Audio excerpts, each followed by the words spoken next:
Hey everyone! So in this video, I will give you all the tools that you require to succeed in various competitive exams.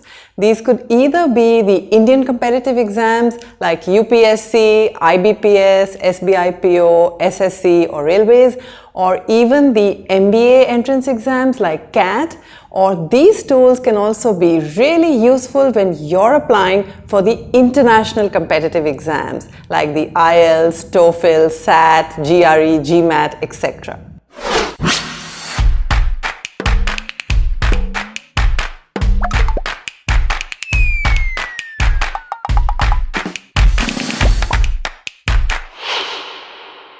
Hey, this is Chetna and you're watching ChetChat, and today we're talking about how to prepare English for various competitive exams. And before we begin, please press that subscribe button and the bell icon right next to it, and also give us a thumbs up if you like the work that we do. In this video, I will give you a step-by-step process of how to read a newspaper, top 5 podcasts that you should be listening to.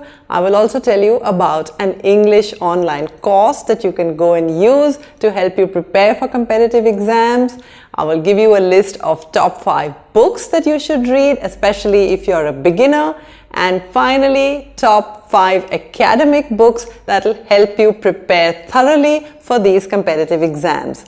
This video is also loaded with lots of tips and strategies, so keep watching right till the end, because today you're going to get a list of the entire preparatory material that you require to prepare English for any competitive exam. Now, whether you're appearing for a competitive exam or for an interview, your reading, writing, listening and speaking skills are all tested. So let's see how we can improve all 4 of these areas today. Now, we also have some videos that we've done previously on how to improve your English, and I'm going to drop links to those videos in the description box so you can go back and see them later.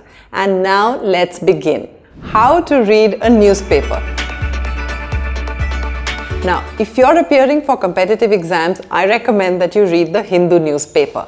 But the question is how to read that newspaper effectively. So first of all, pick up an article of your choice. Don't necessarily have to start from the front page.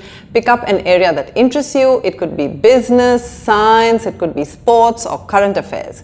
Now, take one article, read it cursorily. Just go over it from end to end, just to get the gist of the news. Don't try to note down the important words or phrases in your first reading. Go back and read the first 4 or 5 lines. Read them aloud in your mind and read them the entire sentence, so you learn about sentence constructions, where the prepositions and the articles etc. are going in. Now, having read those 4 to 5 lines over and over, go to the next 4 to 5 lines and read them in the same way a couple of times. Now, when you come across a difficult word or a difficult phrase, you have your phone with you and you say, "Okay Google, what is the meaning of the word subsidy?" Here's the definition of subsidy. A sum of money granted by the state or a public body to help an industry or business keep the price of a commodity or service low. And sometimes you can also say, "Okay Google, how do you pronounce this word?" Google will also help you with phrases. "Okay Google, use inclusive in a sentence." An inclusive school is the real world on a small scale, and I work hard to be inclusive, to be open. Now, I suggest you maintain a diary where you write down the meanings of these difficult words or phrases, and you can go over that diary once on every weekend. Step number 7 is to discuss the news with your friends, and then also to change your sections periodically so you get an overview of the vocabulary used in different contexts. Step number 9 is to read the newspaper every day for 20 minutes, and finally, once you're comfortable reading the paper, move towards the editorial sections or the opinion sections. Those are the best sections for you to improve your English fluency over time, but don't try to get to those right early. Top 5 podcasts that you can listen to. Now, listening to English helps us to think in English.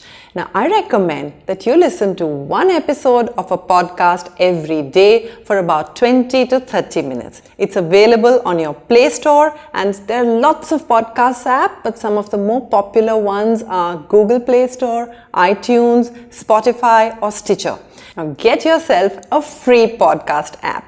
I like to listen to the Google Podcast app, and typically I like to listen when I'm commuting in a bus or a car, or maybe even in the gym, or when I'm relaxing. And these are my top 5 podcasts that I recommend for you, especially when you want to learn English. The Speak English podcast. This has over 100 episodes on interesting topics like how to compliment your partner in English, how to order a drink in English, and American versus British English. The IELTS Energy English podcast. They have over 800 episodes covering all aspects of speaking, listening, pronunciation, phrasal verbs, idioms, strategies, and practice tips. In fact, they start by asking if you're looking for a band 7 in the IELTS exam. Number 3 is the Business English Pod. It's a great podcast to learn business vocabulary, idioms, and English lessons. They have over 400 informative episodes, including interview skills, teleconference English, project management English, and English for meetings. At number 4 is the Effortless English podcast. If you like books, you will enjoy these episodes. Several books discussed here include 7 Habits of Successful People, Lord of the Rings, and The Alchemist. There is an episode on Gandhi as well. This is an easy listening podcast which you can hear on your commute. At number 5 is Learn English with British Council and the Premier League. If you like football and also want to learn English, this is an enjoyable podcast. I particularly enjoyed the episode that discussed words and phrasal verbs connected to fitness. So there's this fantastic online English course launched by the Hindu group called STEP for Competitive Exams, which covers all aspects of English, including grammar, vocabulary, and comprehension. And this is useful for you to ace the English sections of the UPSC, IBPS, SBI PO, SSC, and a variety of competitive exams. The course is fun and engaging, has interactive videos, step-by-step solutions, and solved practice tests. So what more? You get a flat 500 rupees off if you punch in the code ChetChat, and I'm putting a link in the description box for you to go and check out STEP for competitive exams. And now the top 5 books that you should read, especially if you're a beginner. Now, if there's one habit that will seriously impact your English fluency, then it is the habit of reading every day. I recommend that you read for about 20 minutes every day. It doesn't matter whether you read classics or you read a simple children's book like the Enid Blyton. The point is for you to read every day and to enjoy what you read. The first book on my list is Unhurried Tales by Ruskin Bond. This book is a gem. It has some of Ruskin Bond's favorite and finest novellas. Now, novellas are longer than short stories, but not as long as a full novel. Some of the novellas featured in this book include The Last Tiger, Time Stops at Shamli, and The Blue Umbrella. Now, you should read this book not only to improve your English, but also remind yourself of the times when life and people were simple. Book number 2 is Namesake by Jhumpa Lahiri. Jhumpa Lahiri is an Indian-American Pulitzer Prize-winning author. In Namesake, she writes about a couple that moves into America and names their son Gogol. This book is all about Gogol, who hates his name, and growing up in America, he tries his best to get away from his roots and his origin, but he's unable to erase his identity. You're going to love Jhumpa Lahiri's style of writing and also this relatable story. Book number 3 is The Black Beauty by Anna Sewell. This is a great book if you're beginning your journey into English literature. In fact, it's so easy that even teenagers can read it. And I highly recommend that you look up the Oxford Bookworms library on Amazon, for example, and almost all the books listed in that library make for great reads, like The Jungle Book or Oliver Twist, Eat, Pray, Love, or any of those. Book number 4 on my list is Fantastic Mr. Fox by Roald Dahl. This book is a gem, and Roald Dahl is one of the finest storytellers, having written some masterpieces like Charlie and the Chocolate Factory, James and the Giant Peach, and Matilda. This book is full of adventure and fantasy, and chances are you're going to want to finish this entire book in one sitting. And book number 5 has come from you. I reached out to many of you on my community tab and asked you to list your favorite books, and this book was recommended by several of you. It's The Wings of Fire by APJ Abdul Kalam. This book is so inspiring that it might change your life. It might ignite a fire within when you read about the courage, determination, and hard work of a simple boy who grows up to become the President of India. And now for the top 5 academic books to help you prepare for the English section in any competitive exam. Book number 1 is Word Power Made Easy by Norman Lewis. Easily the Bible for any English learner. This book is great because it connects the words to the roots, and that helps you eliminate the wrong options in the MCQ type questions.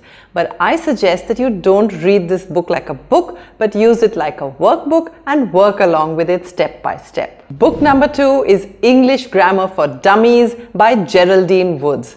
This book has over 1001 practice questions, and it comes with a very useful online version as well. Book number 3 is Eats, Shoots and Leaves by Lynn Truss. A pictorial and hilarious way to understand punctuations. I promise you that this book will change the way you look at punctuations forever. At number 4, once again, is a book recommended by you and used by a lot of students, is High School English Grammar and Composition by Renan Martin. I remember using it back in school as well. This book covers a wide range of topics and is especially important to understand the nuances of difficult topics like reported speech. Book number 5 is The Elements of Style by William Strunk and E.B. White. This is a must-have book for any of you thinking about a writing career or even about learning how to write. It teaches you the basics of forming sentences, it gives you examples of various different kinds of sentences, and also helps you to form sentences with the least number of words. So that was an exhaustive list of materials that I hope was informative for you as you prepare the English sections of various competitive exams. So I wish you luck on that journey, and also we have a number of other videos that we've done for you to help you to improve your English, and I've dropped links for those in the description box under the video. And meantime, press the subscribe button and the bell icon right next to it, and also give us a thumbs up if you like the work that we do. And happy watching!